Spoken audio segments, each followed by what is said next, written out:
Hello सांग मैंने जय जगन्नाथ। आज आम आसु देवकुंड। बहुत ही सुंदर जगह। चलता आज देखिए देवकुंड केते सुंदर जगह। वाटरफॉल टे अच्छी। आज तो हजबैंड को छुट्टी थी आम से भाविलु घर बस कहीं बोर हवा चलो आज देवकुंड बुली आसवा। मो हजबैंड बहुत दिन है कहते जीवा देवकुंड बोली से आगु तो आसी नी। बहुत ही सुंदर जगह। मो पुओ भी बहुत एंजॉय करुँची। बहुत ही एंजॉय करुँची से ता देखुन केमती चली से केमती चलुची से बहुत ही खुशी। ये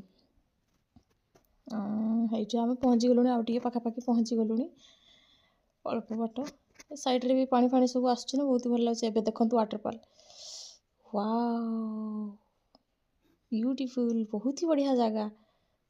बहुत भल लगिला देखिकी। ये तक बाप पुओ पूरा एंजॉय कर। मो पुओ तो पानी देखिकी बहुत ही खुशी। से कौच रही जाऊ मम्मी ये आज घर को जीवानी।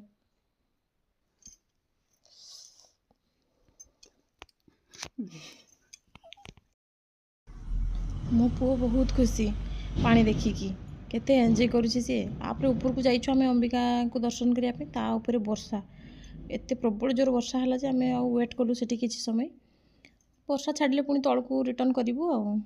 बहुत ही सुंदर लगे वर्षा होता है। वेदर पूरा ठंडा ठंडा बढ़िया लगुला।